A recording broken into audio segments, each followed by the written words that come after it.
মানুহ অমৃতৰ সন্তান। বিশ্ববিজয়ী মানুহৰ প্ৰাণ আজি কিমান ধৰণে বিকশিত হ'বলৈ লৈছে ভাবি আচৰিত লাগে। চন্দ্ৰ সূৰ্যকো মানুহে জয় কৰিবলৈ বিচাৰে, তথাপি মানুহৰ মন জয় কৰাটো একেবাৰে কঠিন। তথাপি মানুহ অমৃতৰ সন্তান, তথাপি মানুহ এই জীৱশ্ৰেষ্ঠ পৃথিৱীত জীৱশ্ৰেষ্ঠ হৈয়ে থাকিব। মানুহ মানুহৰ বাবেই। মানুহে যি চিন্তা চৰ্চা কৰে, মানুহৰ যি আদৰ্শ, মানুহৰ যি গতি, যি চিন্তাশীলতা সকলোতে বিকশিত হয় মানুহৰ উন্নতিৰ কাৰণে। মানুহৰ প্ৰসাৰিত হৃদয়ৰ সুন্দৰ সুন্দৰ অনুভৱবোৰ মানুহক বাদ দি আমি এই সংসাৰত কাৰো লগত থাকিব নোৱাৰোঁ। মানুহেই আমাৰ সংসাৰৰ সকলো শক্তিৰ মূল, সকলো সৌন্দৰ্য আৰু সকলো সুৰক্ষাৰ মূল হ'ল মানুহ। মানুহৰ মাজত থাকি জীৱন ধাৰণ কৰি সুন্দৰভাৱে পৰিচালিত হৈ সমাজক সুৰক্ষা দি ৰখা।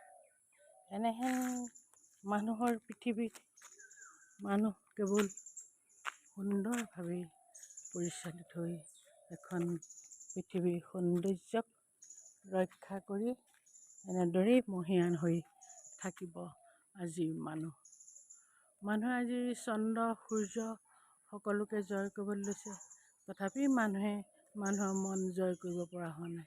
মানুহৰ মনেই মানুহৰ সকলো পৰিচয়, মানুহৰ মনেই মানুহৰ কৃতকাৰ্যতাৰ পৰিচয়, মানুহৰ মনেই মানুহৰ অধোন্নতিৰ পৰিচয়।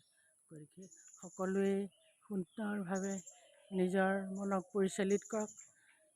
ইমান বিস্ফোৰিত সময়ত, য'ত জ্ঞান বিজ্ঞানৰ প্ৰজ্বলিত জ্যোতিয়ে, প্ৰজ্বলিত শক্তিয়ে মানুহক চিৰকাল মোহিত কৰি আহিছে, তেনেহেন মহাজাগৰিক পৃথিৱীত আমি মানুহ হিচাপে জীয়াই থাকিবলৈ, মানুহ হিচাপে পৰিচয় দিবলৈ আমাৰো নিশ্চয় এই সভ্যতাৰ এক দায়িত্ব আছে। বৰ্তমান যুগৰ, বৰ্তমান সময়ৰ আমি সেইবাবেই এতিয়া সমৃদ্ধ হ'ব লাগিব সকলো প্ৰকাৰে।